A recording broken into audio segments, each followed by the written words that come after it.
Hi everyone and welcome along to Sonic Academy's Tech Tips with me, Chris. In this tip, this one-off tip, we're going to look at Logic's 10.3, some of the new features that has just been released.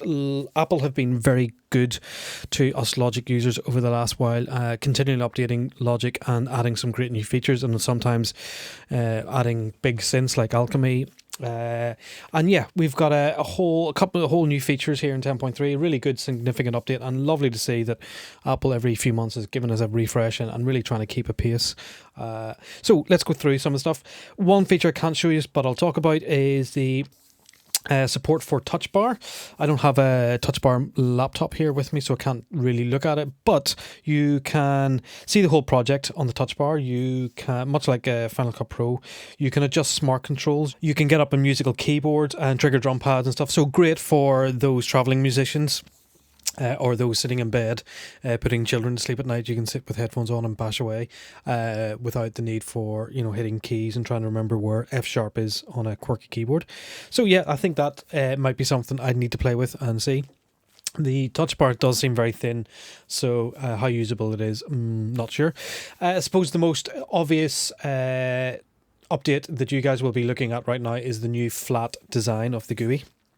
It's really, really nice. I do really like it. It's meant to help legibility in different lighting conditions, and I do think it is. I've been using it today on a 5K iMac. I've been using it in the evening on a Retina MacBook Pro, and does look, these sort of pop a little bit better for me. The icons in the old one were kind of fat and flabby, and if you go back and look at them, you kind of go, ooh. And these are just a bit more contemporary, and it just looks flatter and nicer. And especially love the new channel strips. I think they look really nice. So the other thing we have now is 24 more colors in our color palette, so we can change from green to slightly less green, so that's good. So the next thing we have is project. We have had project alternatives where you could save out a different version, a different arrangement of the track, or a different version of your tracks just to test out, road test a different radio mix or whatever. Now we have this thing called project alternates. So we go to track, show project alternates, and now we get, it's kind of like a track stack, but we can build playlists of different versions of MIDI parts or of that track. So if I play this, so I've selected A. You can rename these. If I want to change to B to check what that's like, so we now have put B into here. Or C, I want to have a look at C. I wonder what it sounds like. So C. So let's just loop around this so we can. And again, A,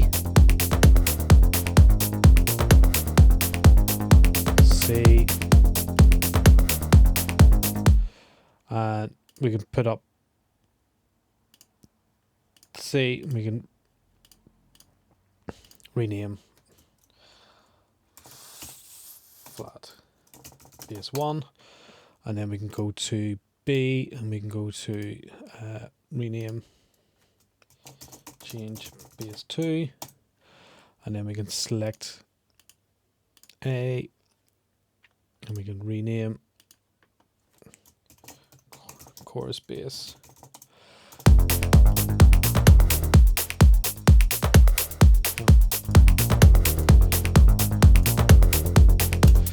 We want to do a new one, so we can either have new, we can duplicate this, or have a new one. If we do new, we get a completely blank MIDI region, so we'll go in and we'll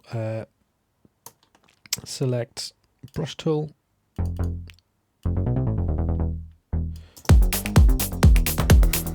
so that's D, and I guess again we can rename that. So let's go from chorus bass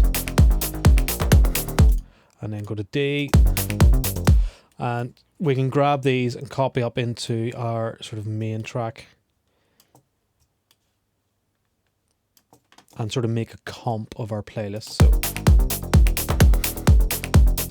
So yep, cool. So we can go to hide. Hide inactive, and that kind of folds it all down, kind of like a track stack, and you get it by track, show or hide track alternates. The next thing we have is kind of cool feature. is selection based processing. So I'm gonna have a look here. Let's just remove that and just have straight base so it's not just as annoying. So marquee tool. I'm going to select this section here, and I'm going to go to functions and selection based processing. And now we get these two sort of, we can either call up a channel strip setting, or we can start selecting plugins. We have two sort of types of slots. So let's apply something we're going to hear. So bit crusher. Let's get the downsampling. Let's preview it. So now we can hear what the bit crushing is doing. We can apply it. And now it has embedded that into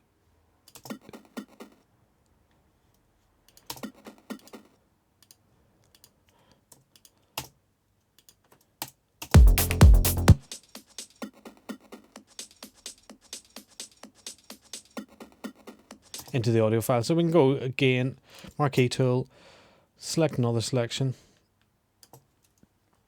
and go to functions. Let's go to B this time, and let's go and select, I don't know, let's go and select EQ. Again, something just so we can, single band, and let's go to low cut, and let's pre-listen. We can apply. Now let's listen to the whole thing. And it doesn't affect here. So we can have set up two chains and A and a B, and we can start applying it to different things. So kind of a really cool, quick way of editing loops. That's cool. The next thing we're going to look at is panning. What a lot of people didn't probably realize before is when we were doing this, they thought they were panning a stereo file. They weren't actually. They were changing the balance of the stereo file. What you had to do is go into get the directional mixer up and do the panning, whereas now we have stereo pan. So this, so we now have true stereo panning. Within, if we right click, we can have balance as it was before, binaural panning, which is a whole other tech tip, which we can look at the different modes, and we'll probably do a tech tip on that very soon, or stereo pan, which is pretty cool. I suppose when we're talking about processing, we now have multiple fades on multiple regions very easily. We also have, if we want to send this to a bus, we now have 256 buses we can use. So in addition, we have another 192 buses, which is pretty cool. And the other thing that I think is just going to speed up everybody's workflow, and everybody in Logic has been crying out for, is let's go and apply a compressor. And we now have available directly within the sidechain input the instruments. So now we can have kick 2.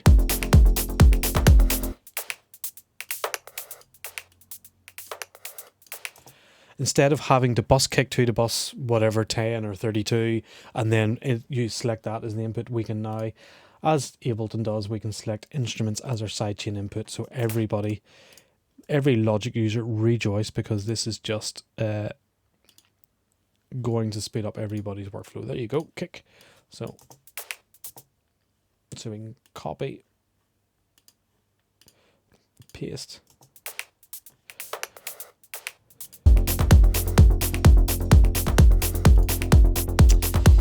The other cool thing is I've just brought in another audio file. If we are editing audio, scrolling back, you can see the whole audio file underneath now. So it's a good judge of where things are. Similarly, if you pull it that way, you can see. So another cool little editing feature that will come in really, really handy.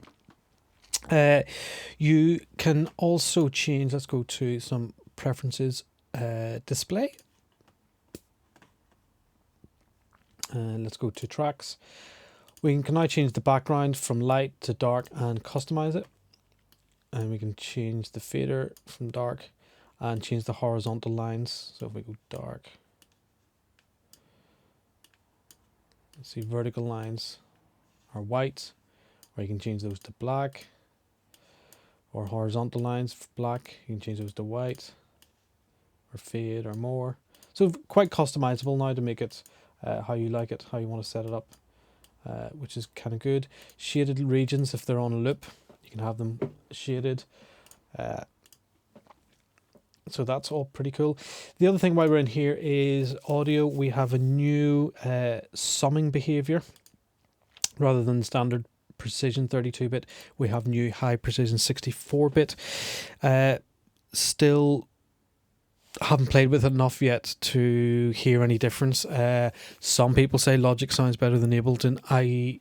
Because of a summing engine, I don't believe that. I believe that a lot of people using Ableton manipulate a lot of audio through warping and time stretching, and that can degrade the quality, and they're probably not using complex pro time stretching algorithms and maybe beats, and Logic based producers probably aren't stretching and pulling audio quite as much as Ableton, and I think that's why Ableton can sometimes sound a little not as good as Logic, because of all this sort of sample manipulation going on in those types of producers' tracks.